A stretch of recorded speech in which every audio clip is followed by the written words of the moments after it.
everybody, and welcome back to Heidi's house. This is your host, Queen Bee Heidi B. And today's featured guest is amazing artist, singer-songwriter, Ed Ramsey. I'm so happy to learn more about his house music journey. So, are you ready? Then let's go. So, here he is. Ed Ramsey is in the house. Yay!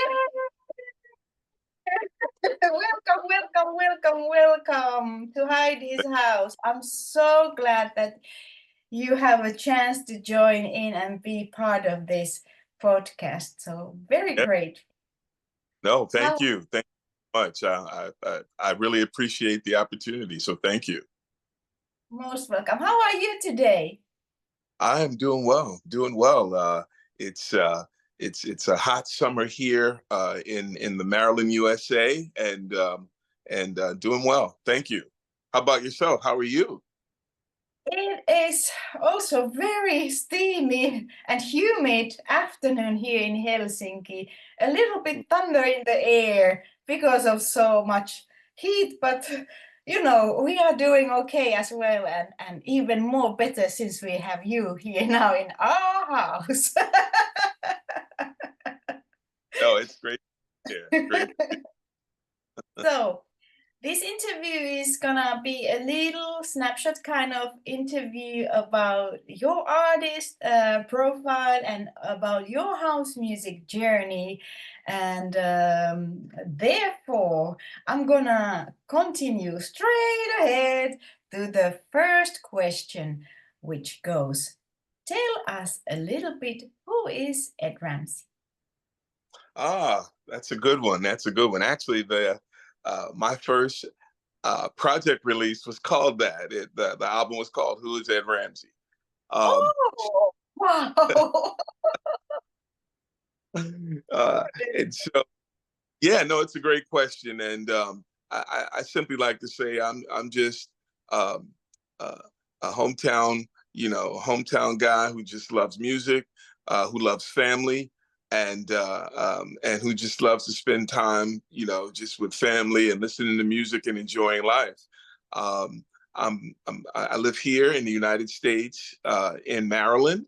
I actually grew up.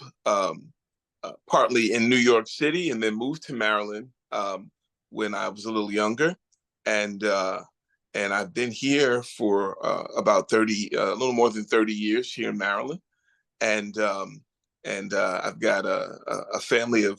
I've been married 30 years. Got a family of two sons, um, who are all in their 20s, and most of the songs and the music that I write about really are reflective of of love and family and community, and so that's just in a nutshell that's who I am and what I like to represent. Absolutely amazing reply and answer. And you know, I think what you just mentioned there, your values and your approach towards life, it does show in your music as well, the positivity, Yeah, beautiful things, appreciation, gratitude, love. yeah. It's definitely apparent in your music, and I am absolutely a fan of yours as well. So Oh, I'm glad you're doing what you're doing. Now, the next question is going a little bit now back in time. What is it that got you to house music? oh wow. Now that's a great question because all the other music genres that I listened to, I was introduced to by my parents. But Uh, house music was the only genre that I kind of discovered on my own. Um, I was about 14 years old. I was living in New York City, and listening to the radio at night, and one of the uh, popular DJs. This was back in the 80s. I think it was around 80. '83 or '84, DJ Tony Humphries was on the radio in New York City, and Yeah. his set was on, and I'm listening, and I'm like, wow, what is this? Because I played, growing up, I played instruments. I played the drums, played trumpet, played a little keyboard, and but I was mostly interested in the drums. So I'm listening to this music, and it has this really deep rhythm, right? And and and it's just driving really hard, and it's, I'm like, wow, I love this. And from then on I was hooked. Yes. It's Beautiful. listening to the radio, young kid. I'm 14, and really got hooked to house music.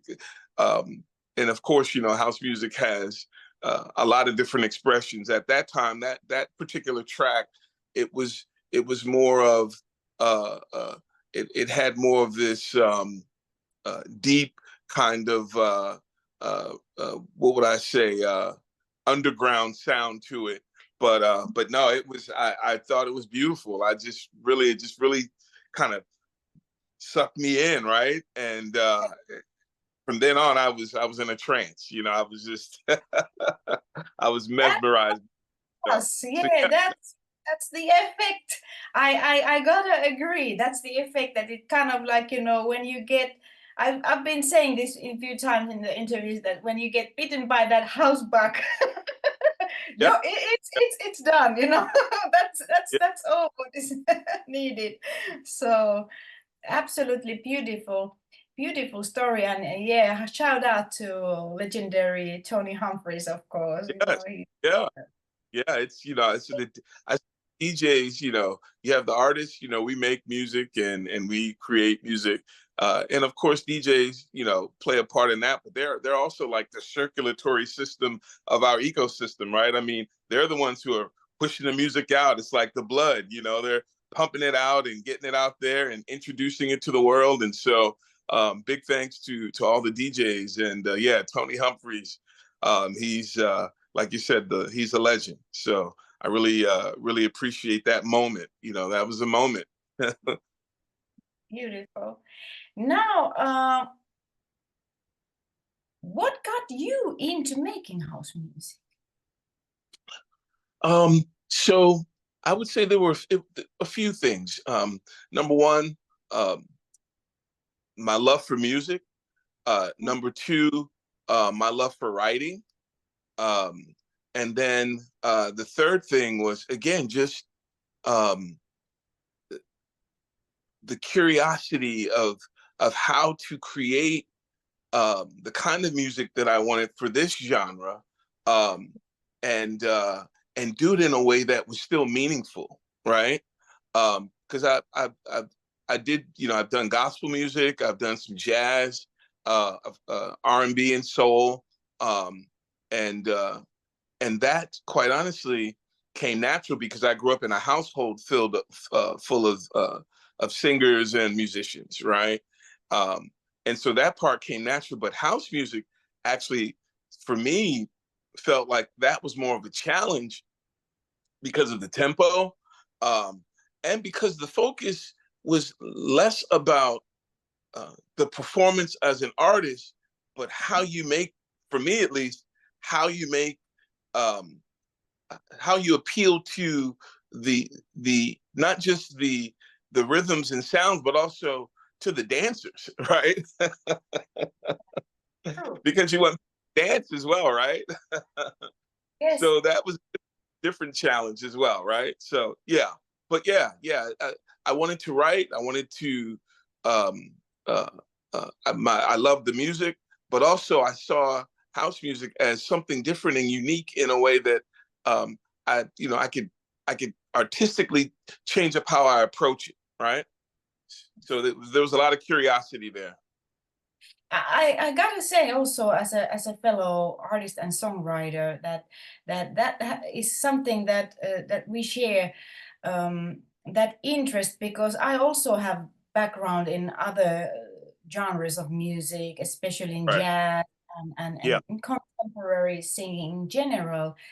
And when starting to write for the house music, it really has those elements of dancing, especially Yeah. really that makes people dance and move, but at the same time you want to deliver maybe some kind of Right.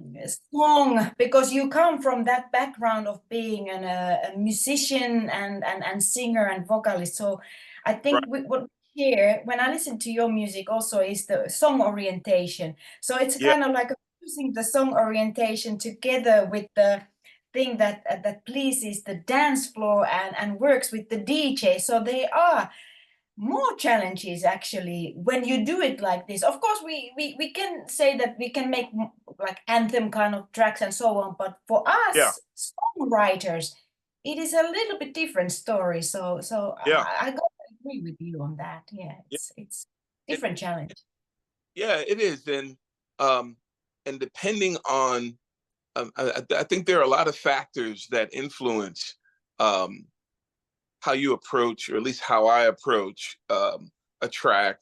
Um, a lot of it, uh, I don't pre-plan a lot of the times. When as a writer in this genre, I don't pre-plan a lot of the times. A lot of the times, um, it's organic. I'll listen to the track and I'll just let it develop. It's kind of like an artist throwing paint at a canvas, right? It's let's let it come out naturally and see how it's more about feeling, and feeling my way through it rather than sometimes I will construct the lyrics, but that's very rare. I would say 99% of the songs, the tracks that I've done, I never wrote the words down. So the melody comes to you, you play with that, you kind of communicate with the track that it's going, and then the words come afterwards. Exactly. Is that, yeah, yeah. Other times it just happens that I'll be in a studio session it and I'll the words just come. Like you said, the melody comes, and then the words for the verses. And sometimes, as a songwriter, you have a construct for how you Mhm. architect songs. Sometimes you break those rules. Yeah. Uh, you don't have the verse, pre-chorus, chorus. And Sometimes that, yeah, yeah, and sorry, I have to mention, since you mentioned this, that's the beauty yeah, in making a house music, because you can still be a little bit more creative when it comes to the arrangement, because yeah, people always also kind of, I would say, expect something new as well. So you can like do some surprise, like, aha, it's not gonna be a B structure like in maybe in some more standardized um, forms of music. But that's kind of nice point that you mentioned right there, yeah, and yeah. It's it it's keeps. it makes it more exciting, and and at the end of the day, it is it's art. It is art, and I really respect it as such. And artists like yourself and other fellow artists, I understand that we must respect the process, and we must respect what we as artists produce. It's um, the differences, the uniqueness, the presentation. It's to me, I just respect it all as art. So that's my approach. True. I share that approach and a lot of similar creative process like you described. So it was very easy to relate to what you were telling. Yeah, I think it's great that we have chances like this to share on those yeah, for our viewers, maybe to encourage them more to just go with that feeling and yeah, immerse yourself to the whole organic process instead of overthinking it. So it's a great. exactly. Because we can definitely do that. I've been there and done that, and sometimes I still do. And then I'll have to kind of retrace my steps and say, hey, just simplify it uh, and let it come, let it flow. Absolutely. Now, when was it that you realize that you have that amazing voice? Because I have to say, your voice is one of my favorites in a current scene of house music artists. It truly is one of my favorite ones. So I'm very glad always to hear your latest releases and productions. It's such a beautiful, expressive. No, thank you, thank you, thank you so much. You know, it's it's interesting. I really, like I said, I grew up in a household of singers and musicians. My mom uh, was a traveling singer for a little while, um, and mostly in gospel music. You know, more of the the Christian gospel music. Um, However, in my household, my parents introduced us to a lot of different types of music, whether it was gospel or soul or um, uh, I mean, my dad was in the military, and so I mean, we listened to Simon and Garfunkel, and we listened to folk music, even Peter, Paul, and Mary, and Joe Baez, people like that. I mean, it just a lot of different types of music, and so I had a lot of different influences growing up, and and and I grew up in a big family, so and being the youngest in a big family, I was always kind of in the background. So I'm kind of tuning, and listening to my older sisters and family members. My sisters were singers, and they were in different, groups, and in church choirs and stuff like that. And so I really didn't find my voice until I went to college. um, yeah, and so while in college, um, I met some friends, and we started doing some recording and doing some performing, and that's when I really started to find my voice. And then after I graduated from college, um, in the what's interesting is I actually started doing house music uh, with Poji Music, so DJ Pope and DJ OG, who had their label, and still do have their label, back in the 90s.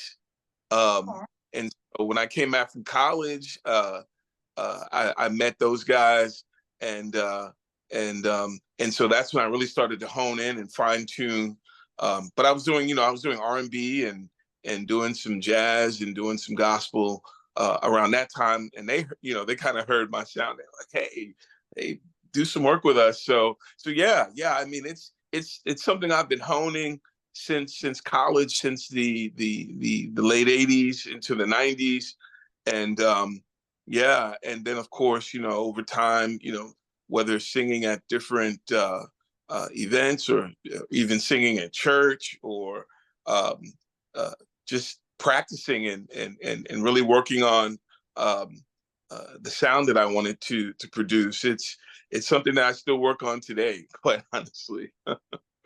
And it's a beautiful thing that you shared now about your journey and how organically, it kind of happened, and it's been evolving. And a very important point for any kind of singer, no matter what age you are, for instance, or no matter what stage of your career you are, it is a Right. constant process, because we use our Yeah. body.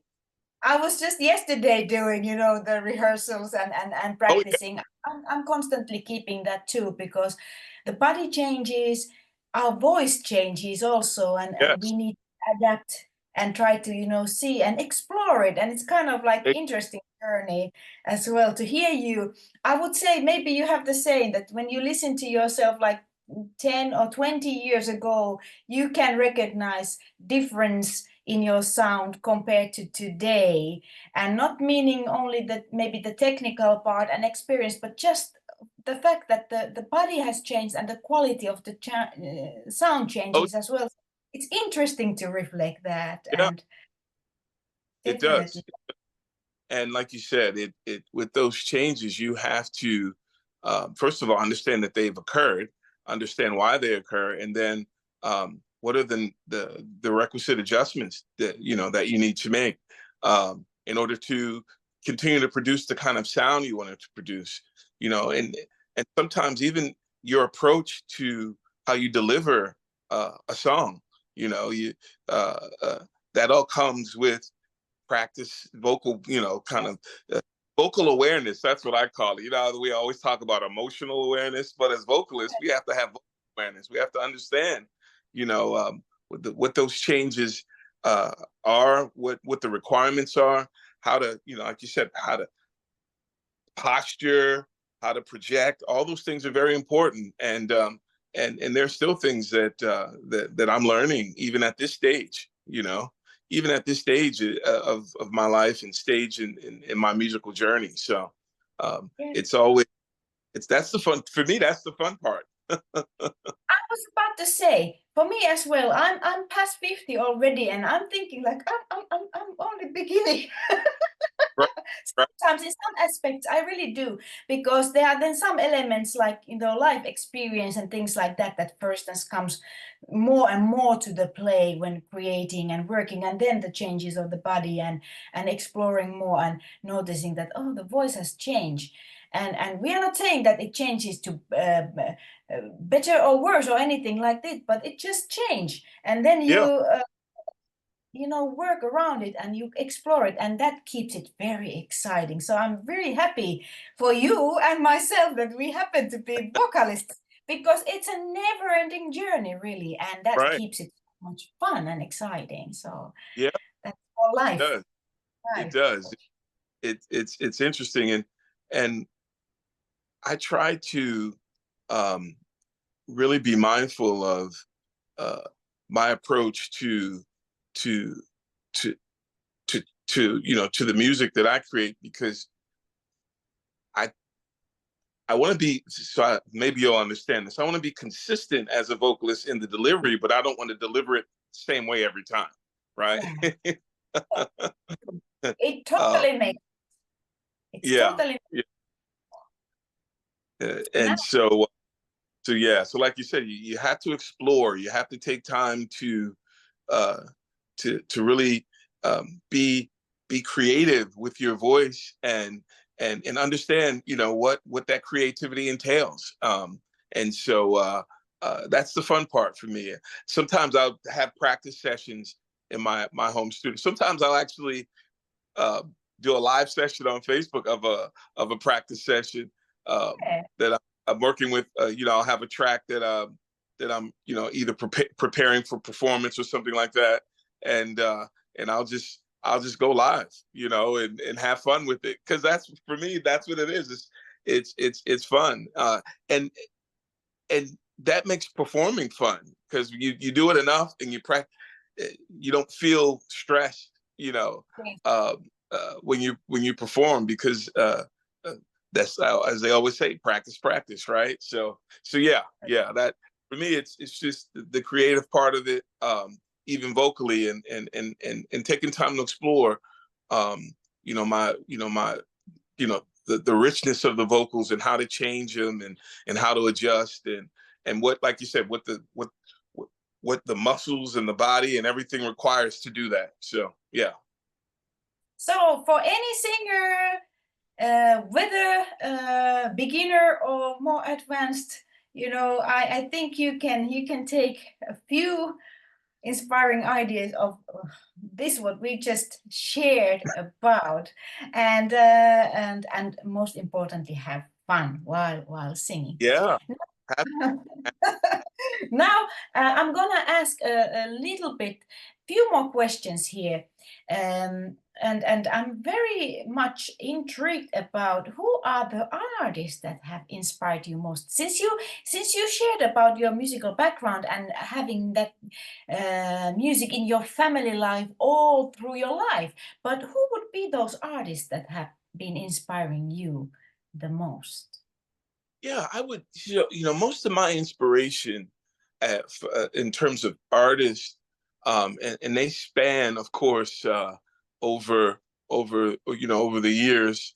Um, that I've listened to music. But growing up, listening to a lot of like soulful music, so like Donny Hathaway and Marvin Gaye, um, um, you know, I, two amazing male vocalists, right? And then, of course, like someone like a Luther Vandross, um, amazing, technically an amazing vocalist as well. Um, then Stevie Wonder, a great vocalist, but also a great writer. Um, Yes. you think about uh, Prince. I listen to Prince. Um, Yeah. uh, yeah, uh, Phil Collins, loved his work. Um, and again, amazing musician, artist, vocalist, writer. I mean, I've got a long list, Heidi. I can go on and on, right? Um, I believe that. Because there's so many, but the ones that you mentioned, Luther Vandross, Prince, Steve Wonder, those are also my go-tos, yeah. among others. So great vocalists, Yeah. and as mentioned, songwriters, artists, multi-instrumentalists, things like Oh, that. So those yeah. people are constant source of inspiration. You can always be inspired by just listening their works. Oh, yeah, those are just the male vocalists. I mean, of course there are many female vocalists and female artists that I love, and then there are the actual groups. Um, Michael McDonald and the Doobie Brothers. I mean, wow, amazing, and some of their music is timeless. The Bee Gees, their harmonies, Mm, and how they constructed their harmonies, but also, their music made you dance too, right? You know, yeah, the songs like "Night Be Night," fever, um, night fever. yeah, yeah. So, I mean, I can go on up to the contemporary, sounds that we hear today, but yeah, um, uh, you know, great songs, great songwriting, great vocalists, great music.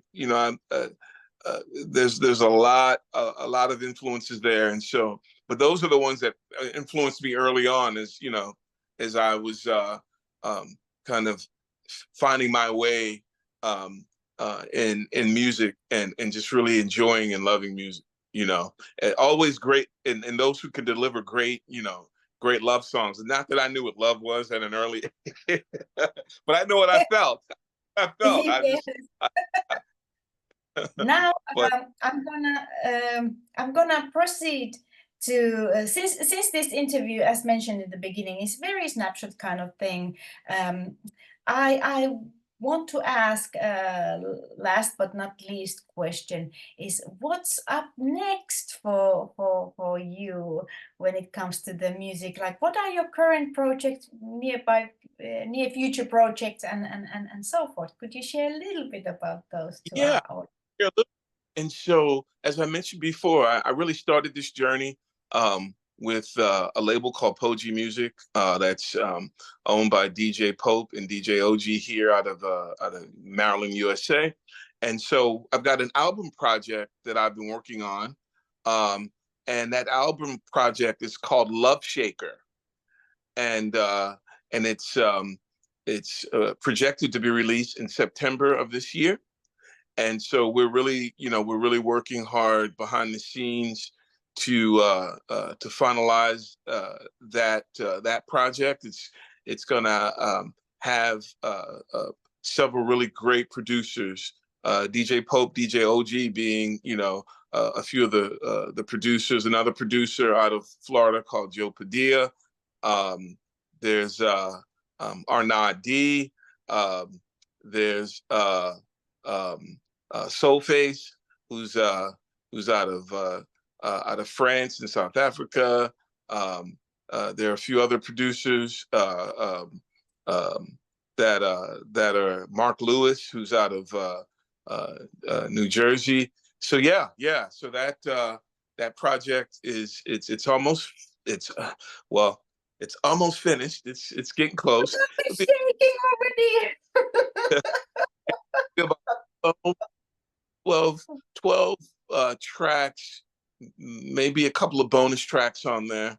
But yeah, so that's what I'm working on now. And we're pushing forward to get that released in September of this year. So really that's the big deal. Beautiful. Now everybody stay tuned for September. September. I will be as well, you know. So stay tuned for the Love Shaker. Yep. Beautiful, beautiful, beautiful.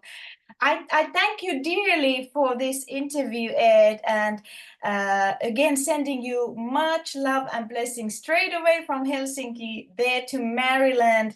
But if we have somebody here in the audience who would like to know more about you, where can they find you in social media? Yeah, so social media, you can find me on Facebook, Instagram. You can find my music on YouTube. You can find me on TikTok. Um, uh, um, I'm I'm all over social media.